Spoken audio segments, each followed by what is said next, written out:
Da Fresh Morning. Da Fresh Morning. Avec Gina ce matin sur les 104.5 Urban FM, la station urbaine, on est toujours dans la lancée coronienne. Oui, on est toujours dans la lancée coronienne et comme coronastique et dans la lancée du confinage.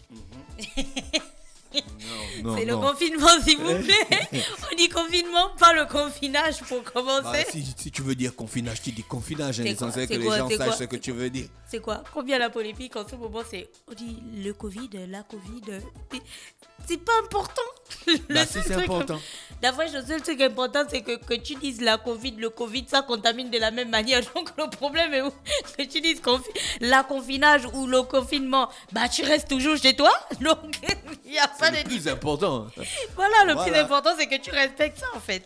Donc, on parle de ça encore ce matin et je pense que on va pas arrêter de sensibiliser quant au coronavirus parce que c'est très important aujourd'hui que tout le monde respecte en fait les mesures et on parle de ça parce que comme on disait le matin dans le point, il y a des pays qui traversent véritablement des situations, je pense qu'on parle de catastrophe désormais, c'est un désarroi pas possible qui s'est installé chez les populations. Chaque jour, il y a des centaines et des centaines de personnes qui meurent, il y a des pays qui ont franchi la barre des 7000 morts, d'autres qui viennent de franchir la barre des 1000 morts, d'autres qui viennent de rentrer dans la barre des 3000. Bref, on est vraiment en train de parler de choses qui font froid dans le dos. Et pour le cas du Gabon, comme je vous le disais la dernière fois, on ne peut pas se permettre ce genre de choses parce que c'est un secret de polichinelle que de dire qu'on a une toute petite population. Et donc, en étant aussi peu, en fait, faire face à ce type en fait, de maladie aurait un effet exacerbé sur nous, à ce type de décès, parce que si dans certains pays, par exemple, 100 morts ou 1000 morts, c'est des personnes qui sont décédées, ok, mais il n'y a pas un impact aussi criard et désastreux que ça. Bah, chez nous, 10 morts déjà, c'est énorme, quoi. Rien qu'un citoyen qui meurt des suites d'une maladie qui aurait pu peut-être d'une manière ou d'une autre être soignée, c'est déjà grave chez nous. Donc, imaginez un seul instant. Si on arrive à ces chiffres-là, on ne peut vraiment pas se permettre de faire ça. Et donc, c'est pour cette raison qu'on n'arrêtera pas de faire la sensibilisation sur le coronavirus. Parce que comme disait quelqu'un sur les réseaux sociaux, le virus, il n'a pas de pieds, il n'a pas de basket, de jambes, de tout. Il n'a pas d'aile, en fait, pour voler s'il est là, pour aller chez quelqu'un d'autre. Le virus ne marche pas, il ne se déplace pas. Ce sont les gens, en fait, qui le transportent. Donc là, je peux être en train de parler, j'ai le virus et je vais le donner à Dafresh parce que je suis venu le voir. Dafresh va le donner à la personne qui va croiser et ainsi de suite. C'est nous en fait qui partageons le virus d'une personne à une autre. Et donc, si on arrête toutes les interactions que l'on a avec les autres, on arrêtera aussi la propagation du virus et de cette manière-là, on pourra sauver des vies. Parce que même si vous avez le virus et que vous avez une forme légère ou une forme soft, bah vous pouvez le donner à quelqu'un qui aurait déjà des complications sanitaires et chez qui ça va être catastrophique et peut-être qu'il pourra perdre la vie. Donc on n'a pas envie d'arriver à ce niveau-là. C'est pour ça qu'on ne va pas arrêter de sensibiliser pour faire en sorte que on s'en sort. Alors, il y a 2 points que l'on va aborder aujourd'hui. C'est notamment le point de la spéculation des arnaqueurs. J'appelle ça les vendeurs de vie ou des vendeurs de survie.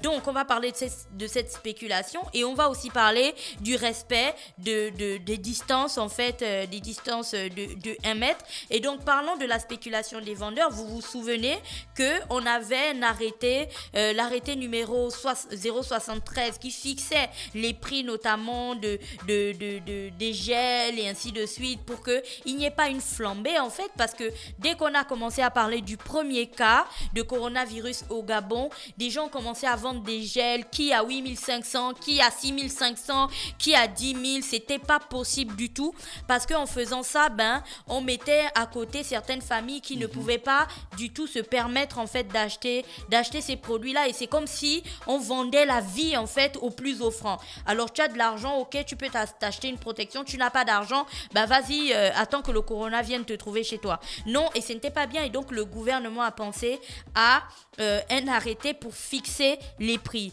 Donc pour ceux qui ne savent pas, Les masques en papier, le prix homologué du masque en papier est de 150 francs CFA. Et le prix homologué de la bavette, vous savez ce qu'on met, la bavette FFP1 est de 600 francs CFA. Voici les prix homologués. Maintenant, après, c'est avec Mosley que j'ai vécu ça la dernière fois. Les masques qui sont vendus partout dans la rue par des vendeurs à la sauvette qui sont en fait des arnaqueurs.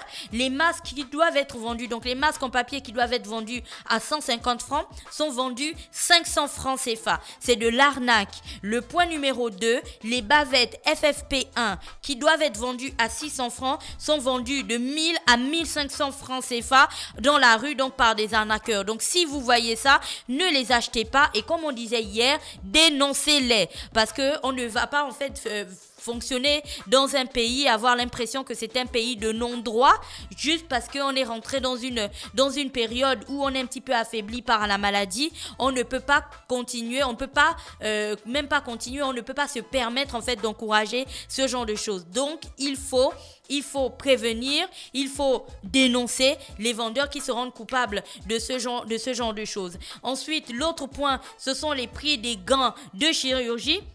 Donc le prix homologué du gant de chirurgie est de 100 francs la paire de gants, ce qui fait que le prix en pharmacie c'est 8000 francs CFA le paquet de 50 gants et lorsque vous êtes ensuite sur le marché avec des arnaqueurs, ils vont vous vendre 500 francs le gant, donc 1000 francs la paire de gants et c'est une arnaque mais c'est horrible ce qu'ils font. Donc si vous tombez sur des vendeurs qui font ça, n'hésitez pas, appelez la police, dénoncez-les parce que ce n'est pas normal en fait qu'il y ait des personnes qui se fassent de l'argent sur la détresse des autres, qu'il y ait des personnes qui se fassent de l'argent sur la maladie, qu'il y ait des personnes qui se fassent de l'argent sur le stress et sur la peur que d'autres personnes vivent. Ça c'est le point numéro 1. Le point numéro 2 que l'on voulait aborder aujourd'hui, c'est le point sur le respect de la distance d'un mètre. Alors vous l'avez vu comme moi, hier c'était véritablement la débandade, c'était horrible ce à quoi nous avons assisté. J'ai même vu la vidéo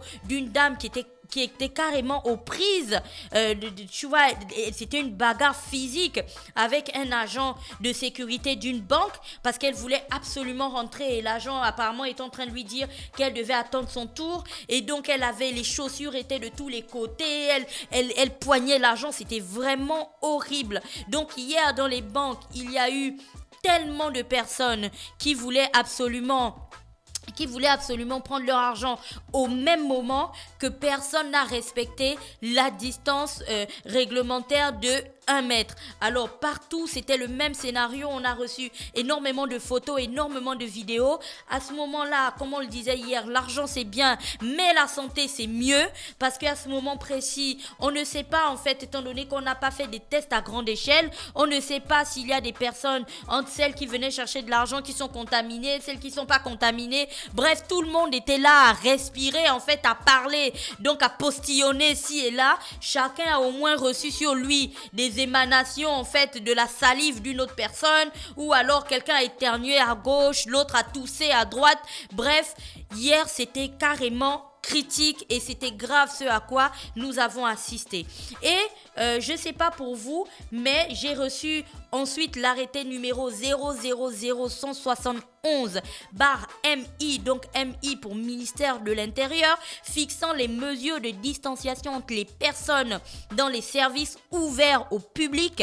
Et cette mesure-là, comme on le dit, nul n'est censé ignorer la loi. Donc si vous faites partie de ces personnes qui, parce que vous n'avez pas du tout envie d'attendre, vous ne respectez pas les mesures en fait de distanciation, sachez que désormais, depuis hier, donc parce que l'arrêté date du 25 mars 2020, depuis hier, il y a un arrêté du ministère de l'Intérieur qui dit en son article 1er que le présent arrêté fixe la mesure de distanciation entre les personnes dans les services ouverts au public.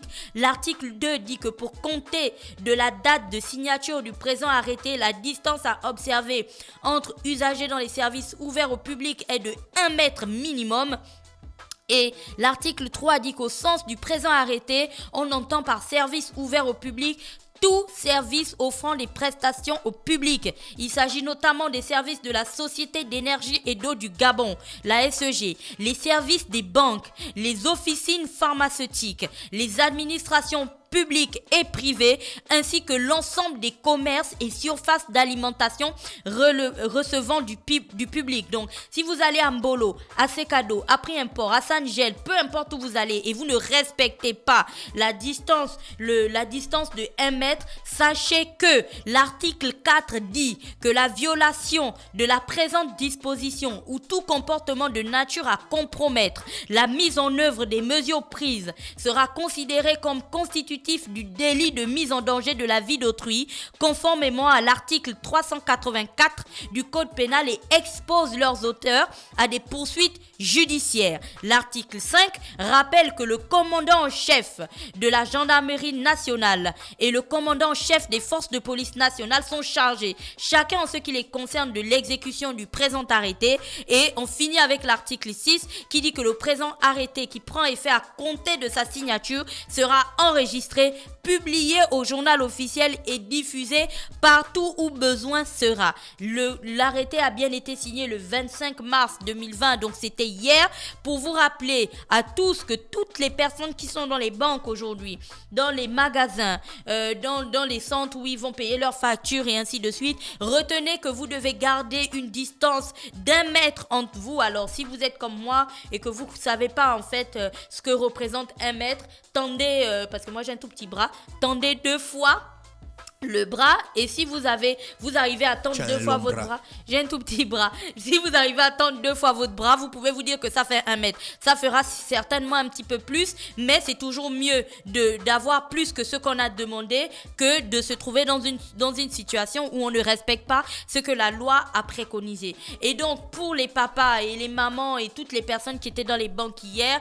il faut vous rappeler à chacun que au moment où vous étiez dans les banques, oui, vous preniez de l'argent et tout pour payer de la nourriture ou je sais pas pour vos enfants, mais en ayant ces comportements, les comportements que nous avons vus hier, vous ne prenez pas soin de la santé de vos enfants. Parce que pour peu que quelqu'un vous aurait contaminé, parce que vous ne vouliez pas en fait garder la distance de sécurité à la banque hier, vous allez ramener la maladie dans votre maison, vous allez la donner à vos enfants, à votre femme et ainsi de suite. Et donc c'est quelque chose qui devrait faire réfléchir chacun de nous au moment où on se dit qu'on n'a pas envie d'attendre ou qu'on est trop bien pour attendre ou qu'on est trop important pour attendre. Hier, en regardant la file d'attente qu'il y avait à la pharmacie des forestiers, hier, j'ai vu un monsieur qui est très important au Gabon, mais qui était dans la file d'attente comme tout le monde. Et donc, quand on parle de coronavirus, c'est pas parce que tu es directeur général, c'est pas parce que, je sais pas, tu es animateur radio ou que tu es une personne sans emploi que bon voilà, on va pas respecter les règles.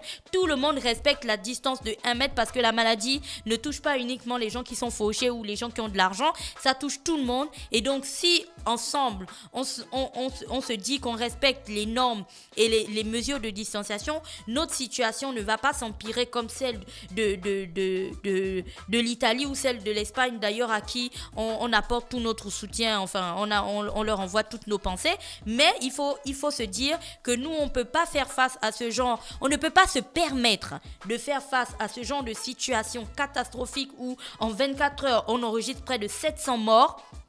Nous, on ne peut pas se permettre ça. On doit tout faire et comme disait le président, on doit tous travailler ensemble pour repousser l'ennemi commun que nous avons. Et donc aujourd'hui, tous ceux qui se disent leaders, influenceurs et ainsi de suite, au lieu d'utiliser votre leadership et votre influence pour des choses qui n'ont pas de réelle importance dans la lutte contre le coronavirus, utilisez ça pour communiquer sur l'importance du respect des mesures de distanciation, comme il y a un communiqué qui circule aussi sur la consommation des médicaments et tout ça, tels que Advil et ainsi de suite. Ils ont donné toute une liste qu'il ne faut pas prendre en cas de symptômes. Officiel, ou bien oui, c'est un communiqué. C'est un communiqué officiel. Je vais en parler demain. Donc, ils disent de ne pas prendre ces médicaments-là et de privilégier d'autres. C'est ce genre d'informations que l'on a besoin d'envoyer en fait vers les populations et pas juste des combats en fait de basse-cour. Ça n'intéresse personne. Donc, voilà pour le petit clin d'œil civique d'aujourd'hui. Comme vous le savez, nous sommes en confinement partiel. Si vous faites partie des entreprises qui ont mis pour certaines 80% de leurs employés en télétravail, donc en congé, ils restent chez eux, ils travaillent depuis la maison. Si vous faites partie des entreprises qui ont totalement décidé de plus fonctionner, de fermer parce que c'était des commerces non essentiels, ben vous n'avez pas de réelle importance en fait. Vous n'avez pas de réelles choses à faire à l'extérieur. Quand le président disait que le couvre-feu c'est entre 19h30 et 6h du matin, ce n'était pas pour dire que entre 7h du matin et 19h, vous pouvez aller boire, aller danser, aller faire la fête, rendre visite à des gens et ainsi de suite. Non, c'est que si vous avez des choses importantes à faire dehors, c'est-à-dire aller faire des courses pour ensuite s'enfermer chez soi, aller rapidement mettre de l'argent dans un compte mobile banking pour payer vos factures ou aller payer votre loyer, faites ça, mais rentrez chez vous. Les seules personnes qui doivent être dehors, c'est des personnes